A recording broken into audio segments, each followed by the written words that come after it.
Hello friends, welcome to my YouTube channel study 24 class. मेरे इस channel में आपका बहुत बहुत स्वागत है।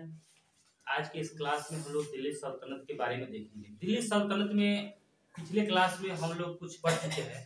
दिल्ली सल्तनत में 5 वंश की स्थापना होता है: गुलाम वंश, खिलजी वंश, तुगलक वंश, सैयद वंश, लोधी वंश। जिसमें हम लोगों ने गुलाम वंश के बारे में पढ़ चुके हैं। गुलाम वंश में 4 प्रतापी शासक हुए, जिनका नाम कुतुबुद्दीन ऐबक, इल्तुतमिश, बलबन और रजिया सुल्तान। और उसके बाद हम लोग आज खिलजी वंश के बारे में डिटेल से पढ़ेंगे। कल खिलजी वंश के संस्थापक के बारे में पढ़े थे। खिलजी वंश के संस्थापक जलालुद्दीन फिरोज खिलजी थे। खिलजी वंश के संस्थापक उन्होंने 1290 से 1296 ईस्वी तक शासन करता है और उसकी हत्या कर दी जाती है। और कौन उनकी हत्या करता है, आज उनकी कहानी के डिटेल से जानेंगे। तो अलाउद्दीन खिलजी जो थे, जलालुद्दीन खिलजी खिलजी वंश के संस्थापक थे। जलालुद्दीन फिरोज खिलजी खिलजी वंश के संस्थापक थे। उन्होंने अलाउद्दीन खिलजी ने उसकी हत्या कर दी। अब कैसे हत्या की, इसके बारे में थोड़ा कहानी जान लेते हैं, ठीक है।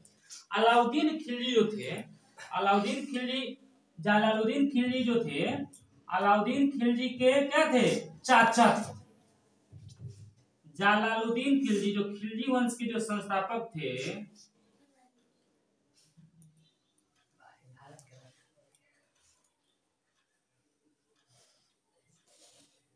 यह आपको भारत का नक्शा है, छोटा सा नक्शा है।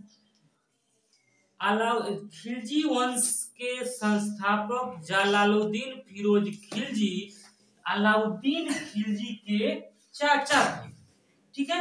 अलाउद्दीन खिलजी के वो क्या थे, चाचा थे।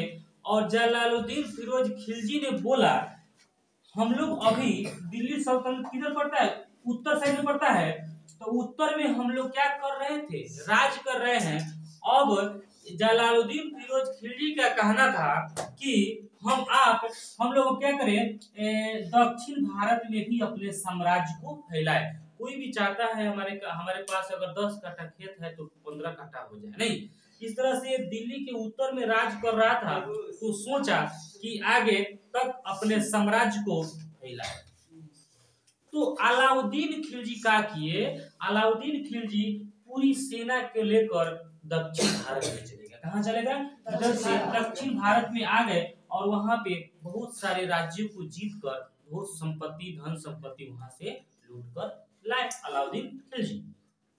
अलाउद्दीन खिलजी जब इतना सब संपत्ति उस लूट कर अपने चाचा के पास ले आकर देता है जलालुद्दीन खिलजी को, और उसके बाद इसको मन में, अलाउद्दीन खिलजी के मन में लालच लग जाता है कि हम इतना किए हैं, हम कुछ नहीं, हमारे चाचा राजा है। अब इसके मन में बेईमानी आ गया, अपने चाचा के क्या कर दिया, हत्या। अलाउद्दीन खिलजी ने जलालुद्दीन फिरोज खिलजी को हत्या कर दिया। उसके चाचा थे, अलाउद्दीन खिलजी को चाचा थे कौन, जलालुद्दीन फिरोज खिलजी। अब हत्या कर दिया, और हत्या करने के बाद में उसी की बेटी से शादी कर ली। यानी अलाउद्दीन खिलजी अपने चाचा की बेटी से शादी कर लिया। चाचा की बेटी बहन हुई, तो चाचा की बेटी से ही खुद शादी कर लिया। अब देखिए, आप कहिएगा सर कि ऐसा क्यों हो, नहीं, ऐसा इसलिए मुसलमानों में इसी तरह का होता है। मुसलमानों में क्या होता है, अगर जो लड़का जिस माँ का दूध पिया है सिर्फ उसी से शादी नहीं करेगा, बाकी किसी से भी वो शादी कर सकता है। चाचा की बेटी हो, मामा की बेटी हो, मौसी की बेटी हो, किसी की, मतलब सिर्फ उसका दूध नहीं पिया होना चाहिए। मतलब जैसे होता है ना, बच्चा जन्म होता है, जिस माँ को दूध नहीं होता दूसरे माँ का भी दूध पिलाया जाता है, तो उसके मतलब अपना जिस माँ का दूध पिया उससे सिर्फ नहीं होगा, नहीं तो बाकी सभी किसी से वो शादी कर सकता है। इसलिए उन्होंने अपने चाचा के बेटी से ही शादी कर लिया। कौन, अलाउद्दीन खिलजी। और चाचा को मार के अपना उस पर दिल्ली सल्तनत पर शासन। उसके चाचा को कब मारा, 1296 ईस्वी में चाचा जलालुद्दीन फिरोज खिलजी को अलाउद्दीन खिलजी ने हत्या कर दी और दिल्ली सल्तनत पर राजा बन गया। कौन, अलाउद्दीन खिलजी। और अलाउद्दीन खिलजी अब क्या क्या काम करता है उसी के बारे में थोड़ा जानते हैं, ठीक है। अलाउद्दीन खिलजी जो थे, अलाउद्दीन खिलजी के बचपन का नाम अली तथा गुरसफर। अलाउद्दीन खिलजी के बचपन का नाम अली तथा गुरसफर, ठीक है। उसके बाद में इसने अस्थाई सेना रखा था। अलाउद्दीन खिलजी ने अस्थाई सेना रखा था। मतलब अस्थाई सेना क्या होता है समझिए। पहले राजा हुआ क्या हुआ करता था, जैसे मान लेते कोई कहीं अगर लड़ाई छिड़ गया, कहीं आंदोलन करना रहता था, तो पुलिस को बहाली किया जाता था, मतलब सेना बहाल किया जाता था, और उस लड़ाई के बाद में फिर उस सेना को हटा दिया जाता था। तो मान लेते हैं जिस सेना को बहाली कर रहे हैं, काम लगा तो काम कराए, फिर उसके बाद हटा दिए, फिर अपना खेती बाड़ी कर रहा है, तो इस तरह से राजा लोग करता था। जैसे मान लेते हैं अगर कहीं लड़ाई किया, वहां से जीत गया, तो जीते हुए हिस्सों में से कुछ हिस्सा सेना में बांट दिया जाता था, ठीक है। तो सेना भी खुश, चलिए जीत गए तो हमको भी कुछ मिला, तो इस सब भी खूब लड़ाई करता था, क्योंकि हम लोग जितना जीतेंगे उसमें से हम लोग का कुछ न कुछ हिस्सा हम लोग को ज्यादा से, तो ज्यादा से ज्यादा खूब लड़ाई करता था सिपाही लोग, कि हम ज्यादा से ज्यादा जीतेंगे तो ज्यादा से ज्यादा हमको मिलेगा। जब हारता था तो कुछ नहीं मिलता था, है ना। इस तरह से राजा पहले हुआ करता। अस्थाई सेना उन्होंने नहीं रखा था, लेकिन अलाउद्दीन खिलजी जब आया तो अस्थाई सेना रखा। कहा कि नहीं, हम अस्थाई सेना रखेंगे, पुलिस एकदम बहाली करेंगे, और बहाली के बाद में उसको वेतन देंगे, उसको भोजन देंगे, और हमारा लड़ाई हो या न हो, हमारा सेना हमेशा हमारे पास रहेगा। तो अस्थाई सेना की शुरुआत कौन किया? अलाउद्दीन खिलजी। और उसको नगद वेतन देना शुरू किया, मतलब उसको, मतलब सेना रखेंगे और उसको क्या करेंगे, वेतन देंगे। तो नगद वेतन देना शुरू किया कौन? अलाउद्दीन खिलजी। फिर अलाउद्दीन खिलजी, हाँ, अलाउद्दीन खिलजी को सिकंदर द्वितीय कहा जाता है। सिकंदर द्वितीय क्या होगा? देखिए, सिकंदर के बारे में जानते हैं। सिकंदर ने भारत पर दूसरा विदेशी आक्रमण किया था, नहीं, महान व्यक्ति था, पूरे भारत को, पूरे विश्व में विश्व विजेता उसको कहा जाता है, ठीक है। अब इस सिकंदर का ये दूसरा रूप इसको कहा जाता है, अलाउद्दीन खिलजी को सिकंदर का, क्योंकि पूरे भारत को भी जाके जीत के आया था, दक्षिण भारत को नहीं, इसलिए सिकंदर का द्वितीय रूप कहा जाता है। यानी सिकंदर द्वितीय किसे कहा जाता है? अलाउद्दीन खिलजी। अलाउद्दीन खिलजी को सिकंदर द्वितीय कहा जाता है, ठीक है। इसलिए इन्होंने घोड़ा दागने और हुलिया लिखने की प्रथा चलाया। घोड़ा दागने और हुलिया लिखने की एक प्रथा होता है, उसी को चलाया था कौन? अलाउद्दीन खिलजी। सिर्फ याद रखिएगा उसने क्या क्या किया। तो घोड़ा दागने और हुलिया लिखने की प्रथा कौन चलाया? अलाउद्दीन खिलजी। अलाउद्दीन खिलजी को सिकंदर ए सानी कहा जाता है। सिकंदर ए सानी, सिकंदर ए सानी, सिकंदर द्वितीय किसको कहा जाता है? अलाउद्दीन खिलजी। सिकंदर सानी, सिकंदर द्वितीय अलाउद्दीन खिलजी को कहा जाता है। सिकंदर ए सानी, सिकंदर ए सानी और सिकंदर द्वितीय अलाउद्दीन खिलजी को कहा जाता है, ठीक है। ध्यान सुनिएगा। अलाउद्दीन खिलजी ने बाजार नियंत्रण, बहुत अच्छा बात है, बाजार नियंत्रण और मूल नियंत्रण प्रणाली को चलाया। बाजार नियंत्रण क्या होता है? यानी जो भी मार्केट लगेगा, जो भी बाजार लगेगा, उस बाजार पर अलाउद्दीन खिलजी नियंत्रण रखेंगे, कंट्रोल रखेंगे। कोई ज्यादा दाम ना करे, कोई कम दाम साफे नहीं करे, इसको मतलब उसके मूल्य नियंत्रण प्रणाली और बाजार नियंत्रण, बाजार का देख रेख प्लस उसके मूल भाव का देख रेख। जैसे मान लेते हैं 20 रुपए गेहूं है और कोई 10 रुपए बेच के भाग गया है, तो मूल्य गड़बड़ा जाएगा नहीं, तो बैठे रह जाएगा। इसलिए राजा उस पर नियंत्रण किया कि नहीं, हमारा जो भाव रहेगा वही भाव में आपको बेचना है सभी को। अगर कोई इस भाव के विरुद्ध जाता है तो उसके ऊपर कार्रवाई किया जाएगा, ठीक है। जैसे मान लेते हैं कोई सब्जी आया है, आप सब्जी बेच रहे हैं 20 रुपए के, मतलब कोई बेच रहे हैं, कोई आया 5 रुपए ढाका के चला गया, है ना, तो उसका तो रह जाएगा उसी तरह। तो इस तरह से बाजार में अलाउद्दीन खिलजी नहीं होने देता था, ठीक है। आप सब्जी बेचते हैं, आपको पता है। इन्होंने, अब देखिए अगला है, इन्होंने अलाई दरवाजा बनाया, अलाई दरवाजा और जमात खाना मस्जिद बनवाया, ठीक है। एक अलाई दरवाजा और जमात खाना मस्जिद कौन बनवाया? अलाई दरवाजा और जमात खाना मस्जिद कौन बनवाया? इसके बाद में अलाउद्दीन खिलजी ने दीवाने ए मुस्तखराज, दीवाने ए मुस्तखराज की स्थापना की। दीवाने ए मुस्तखराज की स्थापना किसने किया? अलाउद्दीन। हाँ, इसके दरबार में, इनके दरबार में अमीर खुसरो रहते। देखिए, बलबन के दरबार में अमीर हसन रहते थे, लेकिन अलाउद्दीन खिलजी के दरबार में अमीर खुसरो रहते। अमीर खुसरो को ताबला, ताबला नहीं होता है, ताबला और सितार के आविष्कारक का श्रेय दिया जाता है। माने इन्होंने ताबला, अमीर खुसरो को ताबला और सितार के आविष्कार का श्रेय किसको दिया जाता है? अमीर खुसरो को। यानी ताबला का आविष्कार और सितार का आविष्कार किसने किया था? अमीर खुसरो को। अमीर खुसरो का जन्म जो हुआ था, इनका जन्म जो हुआ था उत्तर प्रदेश के इटावा गांव में इनका जन्म हुआ था। किनका? अमीर खुसरो का। अब अमीर खुसरो के बारे में थोड़ा मतलब डिटेल्स जानना है इसमें। अमीर खुसरो प्रसिद्ध सूफी संत, अमीर खुसरो प्रसिद्ध सूफी संत शेख निजामुद्दीन औलिया के शिष्य थे। अमीर खुसरो किसके चेला थे? तो शेख निजामुद्दीन औलिया के शिष्य थे अमीर खुसरो।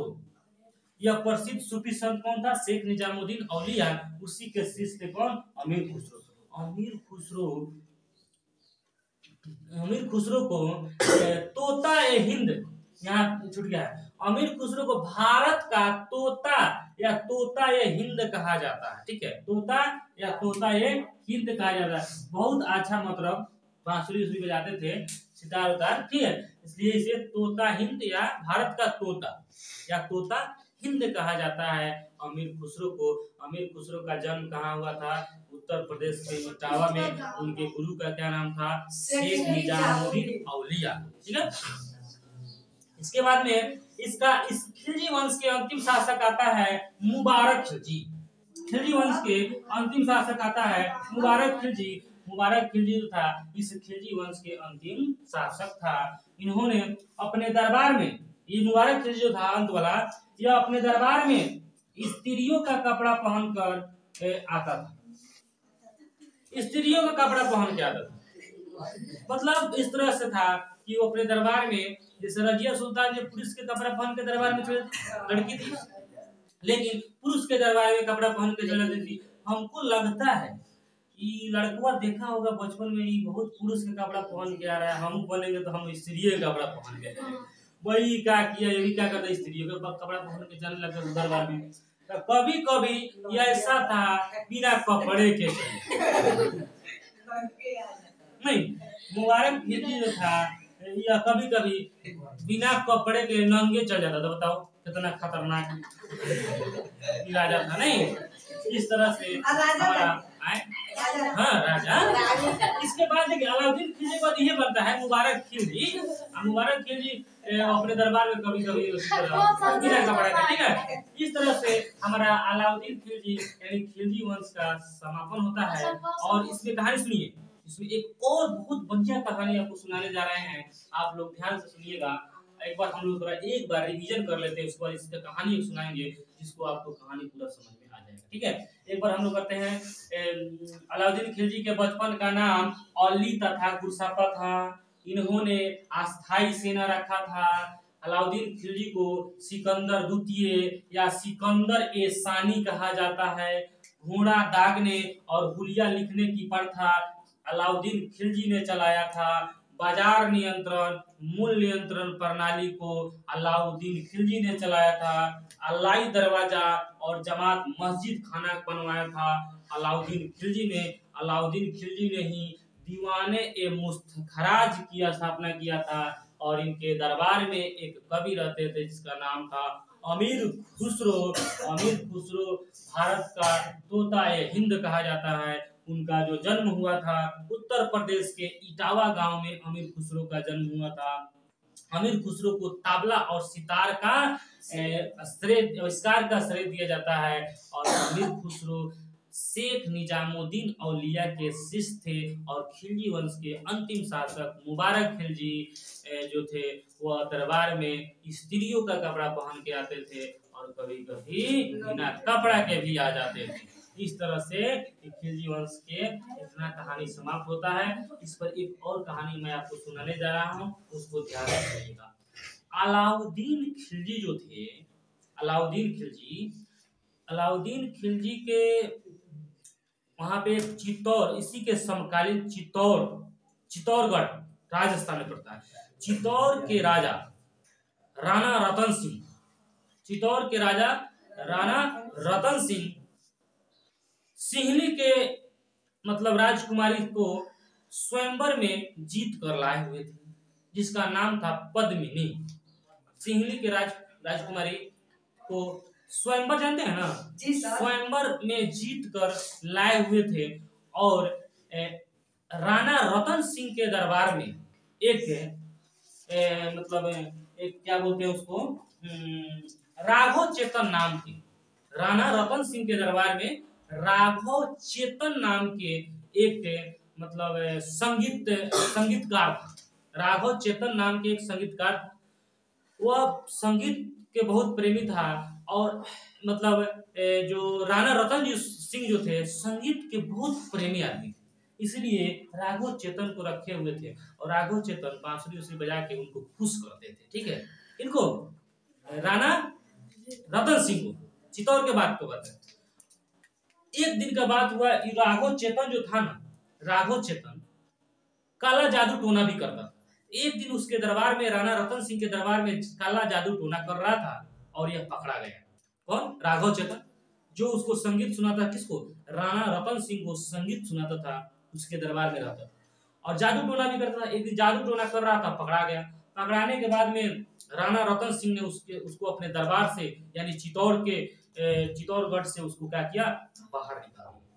तो राघव चेतन को इस बात को बहुत मतलब दुख हुआ, राघव चेतन का इस बात को बहुत दुख हुआ। और राघव चेतन वहां से निकलकर दिल्ली के आसपास के जंगलों में प्रवेश कर चले गए और अलाउद्दीन खिलजी के पास चले गए।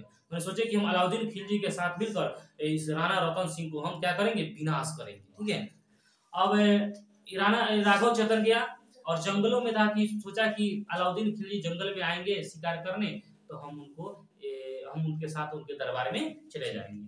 बस अलाउद्दीन खिलजी जंगल में पहुंचता है, तब तक राघव चेतन अपना क्या बजाता, मतलब बांसुरी बजाता है सुरीली आवाज में।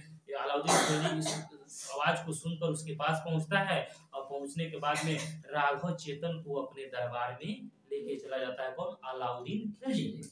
अब अलाउद्दीन खिलजी उसके दरबार में ले जाता है तो राघव चेतन जो है वह राणा रतन सिंह की मतलब जो पत्नी थी पद्मिनी, इसकी खूब बड़ाई करता है। कौन? राघव चेतन अलाउद्दीन खिलजी के सामने में खूब बड़ाई करता है। इस बड़ाई को सुनकर अलाउद्दीन खिलजी उसको पाने के लिए ललायत हो जाता है। ठीक है, उसके बाद में अलाउद्दीन खिलजी उस पर चढ़ाई करता है, इस पर चित्तौड़गढ़ पर चढ़ाई करता है। लड़ाई शुरू हो जाती है, घमासान युद्ध होता है। चित्तौड़गढ़ में एकदम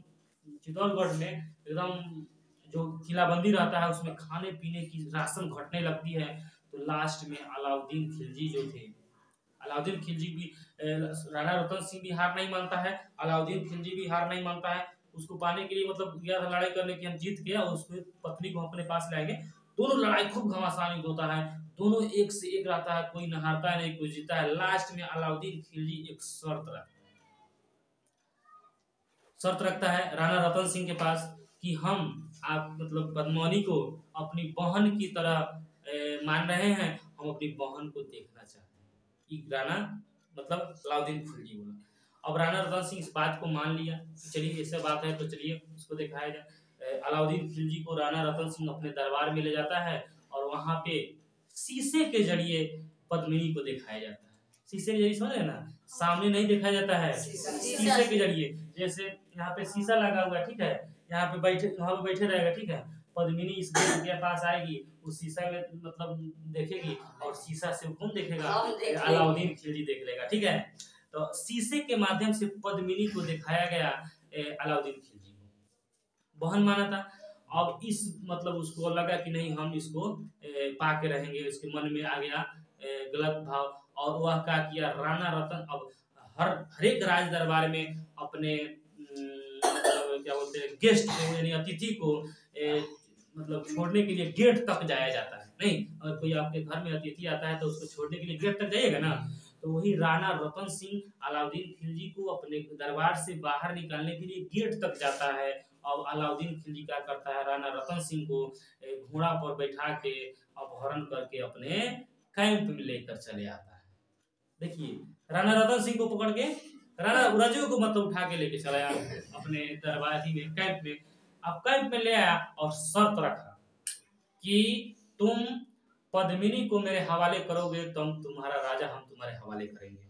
ठीक है, अब शर्त रखता है।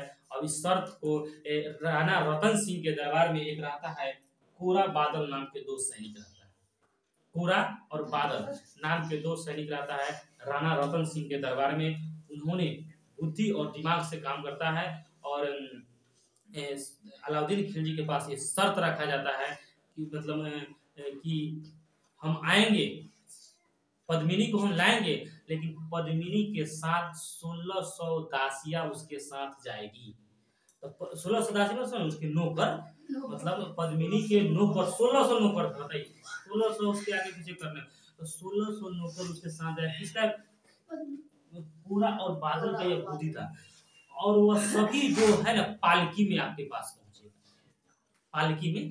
तो पद्मिनी को एक पालकी में बैठाया गया और उस पालकी में 1600 दासी को 1600 दासी उसके नौकर को बैठाया गया और उसके अलाउद्दीन खिलजी के कैंप की तरफ बढ़ा। अलाउद्दीन खिलजी के कैंप के पास बढ़ा। जानते हैं उस 1600 में क्या था? 1600 एक पद्मिनी थी और 1600 दासी नहीं थी, बल्कि उसका सैनिक था। 1600 सैनिक, 1600 सैनिक को हर एक पालकी में बैठाया गया था, 1600 सैनिक को। और उसको कहा गया था कि 1600 सैनिक नहीं बल्कि पद्मिनी के साथ, उसके साथ साथ 1600 दासियां भी उसके साथ आएगी। इस बात को कौन लगाया था?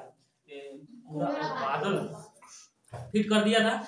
और उस 1600 दासी नहीं थी, बल्कि क्या, उस 1600 सैनिक उसमें पालकी में, हर एक पालकी में एक एक सैनिक बैठा के 1600 सैनिक प्लस एक पद्मिनी दोनों साथ जाता है। अब पहुंचता है 1600 पालकी पहुंचता है उसके कैंप में। कैंप में पहुंचने के बाद में अलाउद्दीन ये भी एक शर्त रखती है, माने बादल और घोड़ा भी एक शर्त रखता है कि हम आपसे मतलब हमारा एक शर्त है कि पहले आप मुझे राणा रतन सिंह से, पद्मिनी को राणा रतन सिंह से मिलने देंगे, तभी हम आपको पद्मिनी को सौंपेंगे। तो पहले हुआ कि नहीं, उस समय पद्मिनी और राणा रतन सिंह जब मिलेंगे, ना अलाउद्दीन की सेना रहेगी और नहीं मेरी सेना रहेगी, सिर्फ उसके साथ उसकी दासी रहेगी। जो 1600 जो गया था, पद्मिनी के साथ कौन जाएगी? उसकी दासी जाएगी। यही शर्त रखा अलाउद्दीन, मतलब अलाउद्दीन खिलजी के सामने ये शर्त रखा। और इस पद्मिनी के साथ साथ 1600 दासियां गई। तो 1600 दासी में कौन था? सब सैनिक था। और गई और राणा रतन सिंह के पास जब भी पहुंचती है तो 1600 जब सेना पहुंचता है दासी के रूप में, राणा रतन सिंह उसको ये कर दिया गया था कि अलाउद्दीन की एक भी सेना नहीं रहेगा, सिर्फ मेरा भी सेना नहीं रहेगा। कौन रहेगा? दासी रहेगी। अब उसके पास जाता है राणा रतन सिंह को। अब जितना दासी थी सब सैनिक के रूप में निकलता है और राणा रतन सिंह को वहां से भगा के मतलब वहां से निकाल लेता है और चित्तौड़ लेके भाग आता है। उस तरह से खूब मतलब पद्मावती और राणा रतन सिंह दोनों चले आते हैं लोग। और इसके बाद में इस जितना 1600 जो दासी थी, मतलब 1600 दासी नहीं बल्कि सेना, उसको बोलिए, पूरा अपना भेष में आता है और खूब लड़ाई करता है। लड़ाई करने के बाद में हार जाता है अलाउद्दीन खिलजी। और अलाउद्दीन खिलजी की इस बात और गुस्सा आ जाता है। इसके बाद से क्या करता है आगे बढ़ेंगे। ठीक है, ऐसा कहानी समाप्त हुआ। अगर वीडियो आए तो पसंद करिए, लाइक करिए, सब्सक्राइब करिए। जय हिंद, जय भारत।